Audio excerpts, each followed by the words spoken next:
In this video, I'm going to just go over the CAD and CAM work on how I programmed and drew up some stuff for this last drive plate I machined in my last video. It was just made out of a piece of 2.3 by 14 by 18 inch 836 hot rolled steel, so nothing too difficult to machine, but it was a relatively large part with a pretty good amount of material removal. So as I show here, this is the fixture that I ended up using for Operation 2. You can see how I kind of had the part sitting up on the shelf there so that I could machine past the bottom of it when I did Op 2 without cutting into the actual fixture plate. So that surface there is where the part sits, and that's the surface where you bolt it in that sits on the tombstone when it gets bolted on. So I'm going to hide this really quick and show the part again and just kind of go over how I actually made this fixture. So we create a sketch on the bottom of the part. We're going to project that center bore. And then we're just going to pick some arbitrary numbers for a fixture size. This isn't the actual plate size that I use, but it's close enough. So after the rectangle's drawn, we're going to hit E for extrude, drag it up the thickness of the plate, and change the extrude to new component. We're just going to rename this the test plate because this isn't the actual fixture I used. So once the base body of the fixture is made, we're going to create another sketch on the top of that fixture. I'm going to go into the project menu and change it to the body option, so that way it just projects the outside geometry of the part. We're going to offset that in 1/8 of an inch, just like I did on the original one. So now you see that when I machine the part on this, you have that 1/8 inch of clearance. We're going to select that projected geometry and the offset and extrude it down 1/8 inch. And there's your little shelf that the part sits on. So I'm going to hide the part again. We're going to create another new sketch on the top of this fixture, and this time we're going to actually do the body project again so that it actually is projecting the through holes. That's the geometry we're going to use this time. Again, E for extrude. We're going to select all 7 of these holes. Because these holes are modeled at 5/8 and the clearance holes were also 5/8, then the geometry works fine. Sometimes you might have to come in and actually change the size, but this worked fine for this. So we're going to create some counterbores here, which are going to be for the cap head screws. So I'm showing 2 ways of doing this. You can either draw the circles like this and dimension them individually, or you can just click and drag from the snap center points, go back, and when you do the dimension, you can actually select another hole diameter as the dimension. That way it's all linked together. So if I change this to a different counterbore size like this, it updates all the ones that are automatically linked to it.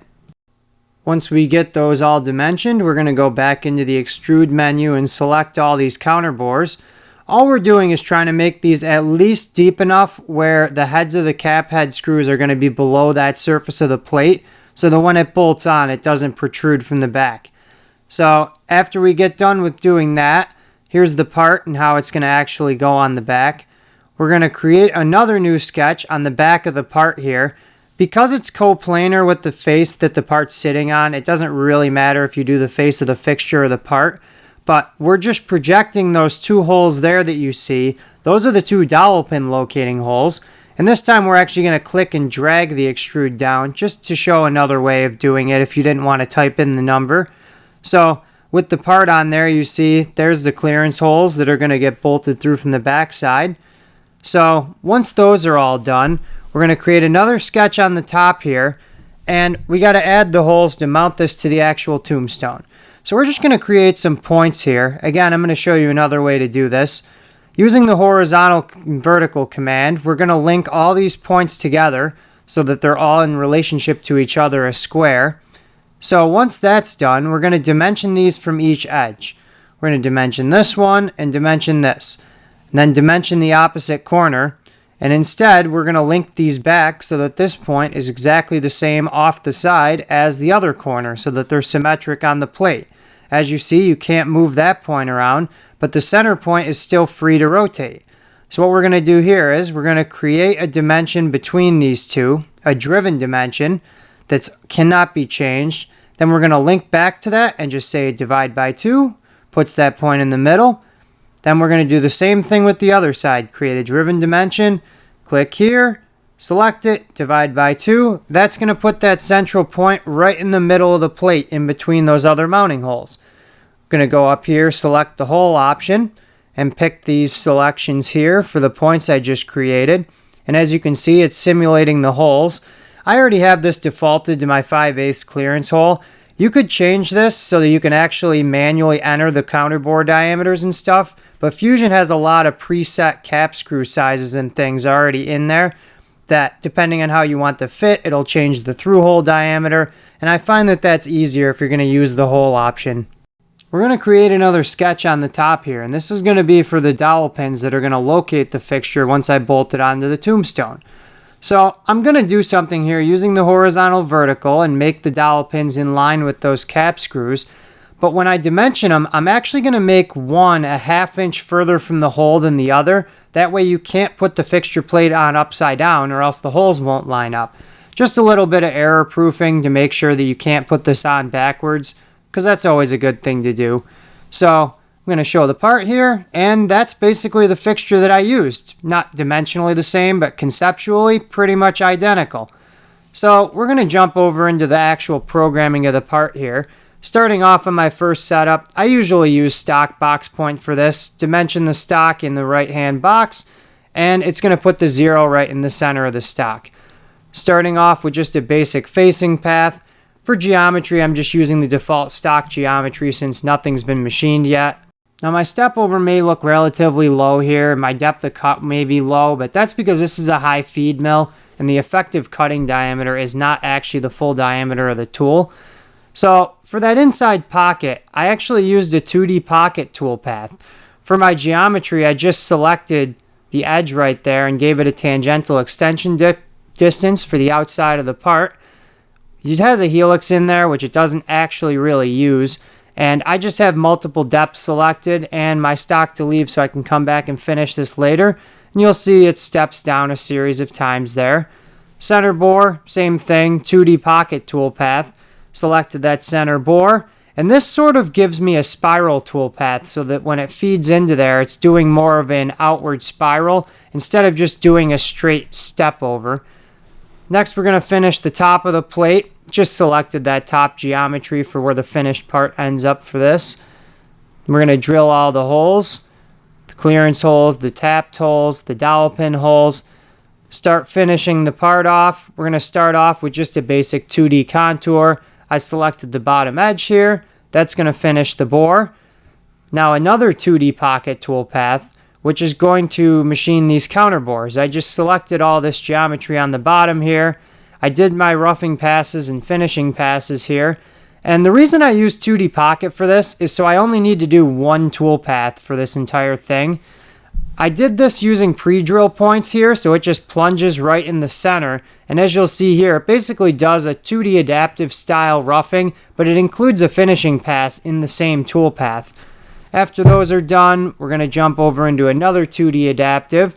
I'm just basically roughing the outside of the part here so I can chamfer it. So I'm only going down a 1/2 inch. Relatively light step over. No real changes in the linking tab geometry. For the center here, I actually used another 2D pocket toolpath. As you notice, I use this quite a bit because I love the toolpaths it generates, so I tend to use this more than most other finishing strategies. For the geometry, it's just the outside of that pocket. Then I used the stock contours and selected the outside and the bore, my step over along with my finishing pass. Now here I had both ways selected, so it actually conventional milled the sidewall as you can see there. Didn't really matter for this because the depth of cut was so shallow, but I don't recommend conventional milling most of the time. Just a basic 2D bore toolpath here, shallow ramp angle, repeat finish pass with a 1/1000 step over, and I always lead to center unless the bore is really large. So once that's finished, we're going to start doing the chamfering. And as you can see here, 15/1000 edge break. Take a look at the chamfer tip offset. We're going to move on to the next chamfering toolpath. If I open this up, again, 15/1000, but a different chamfer tip offset. You'll see that I basically did that for all these. They all have a different offset, and that's so the chamfer mill uses a different part of the flutes every time it chamfers something, so you don't wear it out in one spot and create a burr. If you move it up and down the chamfers as you do them, then it lasts much longer. So I'm just doing the large center chamfer here, 2D contour with multiple finishing passes. See my chamfer tip offset there. Keep tool down just so it doesn't retract. You'll see it feeds in and out without retracting the tool. Now most people would ask, why don't I use 2D chamfer for this? And when you have a modeled chamfer like this, I'll select my chamfer mill. I'll pick the edge of the chamfer I want to do right here. Set the chamfer tip offset for default and click OK. And as you see, it won't generate a toolpath because that chamfer clearance will actually think it's colliding with the material, so it won't actually work in that case. So this is the perfect example for 2D chamfer. You want to add an edge break that isn't modeled but don't want it to run into the wall. So as you see, it stops short there, but the tool won't hit the back, and it chamfers basically as far as it can go. Just regenerate some of the Op2 toolpaths here quick. And as we go into Op2, you're going to see my work shift here is actually on a selected point, which seems to be floating in the air there. But as we expand the tree, you can see here the 0 point's actually that right-hand dowel point, and the Z is the top of the plate. So I don't have to pick up anything on the part. You bolt the plate on, touch off the top of it, pick up that dowel pin hole, and it's ready to go. Now, I always use continue rest machining on parts like this. You just have to remember to have the correct CAD file selected, and it has to match Op1.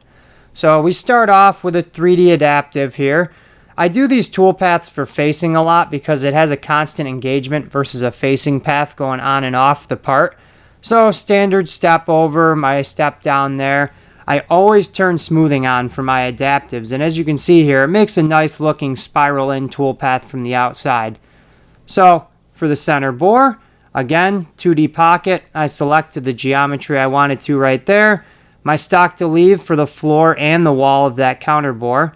And I have my helix set up here so that it's not going to go down too far as it's roughing this out. And as you can see here from the side, basically just ramps in, does a full cut. Ramps in, does a full cut. And it does that all the way down to the bottom of the bore with that high feed mill. Tends to work pretty good for cutters like this. We're going to do another 3D adaptive with the high feed mill, this time on the outside that stops at that step for the depth. And even though I had machine cavities turned off there, I still selected the center bore as an avoidance zone just to make sure it didn't try to do any whisper cuts in there. So once that's done roughing off the part, we're going to go all the way down this time with my 1-inch end mill with another 3D adaptive toolpath. Standard step over, stock to leave, and smoothing turned on, obviously. I left a little more stock to leave radially there just so I didn't get extra cuts where the feed mill left it. So once that's all set, we're going to rough it all the way off. That's going to take the top hat off the part. We're going to come in here and finish the top. And here you see I just selected pretty much the geometries that it needs to touch for my stock contours. That way, as you can see the toolpath, it doesn't extend all the way to the outside. We're going to do some basic 2D adaptives. I just selected these pockets here and relatively light ramp angle for this and stock to leave along with cut recipe just because this tool was running with no coolant and didn't want to break it via chip welding. So we're going to use that same 2D adaptive recipe to rough out the counter bores here. Then a 3D adaptive with that same 5/8 end mill, and that's just coming in here and it's going to clean up the corners. Again, I left more stock to leave than the previous two. That way it only cuts the material it has to in this corner, and these corners right here. This whisper cut up on the top here, if I adjusted the stock to leave by probably another thou, it would disappear. But I wanted to stick to as minimal as I could. I'm going to come in here with a 2D contour this time to finish the diameter and the floor all at once. And here I selected the center points and clicked keep tool down. And that's going to make it so that when it enters, it's going to plunge right in the center. And when it leaves, it only goes out the distance of the lead out. Another 2D pocketing toolpath just to finish out these weight reduction pockets. And finishing up both front floors. In production, I definitely would split this into two different tools, but for this prototype, I left it the same one. So we're going to come in with a 3/4 inch end mill, 2D contour to finish the outside, and a 2D pocket to finish those upper floors. I generally use 2D pockets this much because it gives you really good control finishing a floor and a wall at the same time without actually touching both simultaneously, which is never good for a tool. So once those are finished, we're going to finish the central bore here, both the floor and the walls of the counter bore here. I have repeat finish passes checked just because of the tool deflection. And now we're going to move on to surfacing this surface here.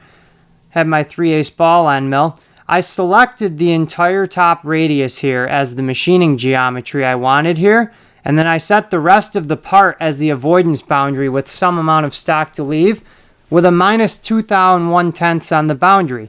I did that because your smoothing plus your tolerance has to be less than your boundary, because if it isn't, then you get a bunch of random whisper cuts. And as you see here, it came out with a pretty smooth toolpath. So once that's done, we're just going to we'll drill some holes. And again, more chamfering. We're just going to do it with a different chamfer tip offset each time again here, as you can see. Chamfer the lower steps here and the front of the part. As you see, I kind of jump between 2D chamfer and 2D contour depending on what kind of surface I'm trying to actually put an edge break on. But for the most part, I'd say it's 80% contour and 20% 2D chamfer. So after we do that, we're going to come in here with my thread mill. This is just the thread mill I made up to make the center part here. Coming into the cutter definition here for the thread mill, you put in your pitch, your diameter, your thread angle, your speeds and feeds. And I just wanted to show here, these are some of the pre-set up libraries I have for my different machines. So these are all the tools that are in my Palatech all the time. Drills, end mills, taps, that sort of stuff. The 8800, which is the machine Op 2's on for this. These are all the standard tools. Just some standard turning tools for some repeat jobs. And the standard end mills that we usually keep in our vending machine here. After the thread milling's done, the part is pretty much complete. And after about 1 hour and 40 minutes of machine time, you end up with the finished drive plate. Nothing too complicated on this part, just a bunch of adaptives and pockets and contours. But it was a fun little part to machine. And if anyone hasn't seen my previous video of machining it, here's what the finished part ended up coming out like. Looks pretty good. So if you haven't watched that video, go back and take a look. And I just wanted to say thank you for watching. And if you haven't yet, please subscribe and look at becoming a channel member to join my private Discord. I really like talking to all my subscribers. So thank you, and we'll see you next week.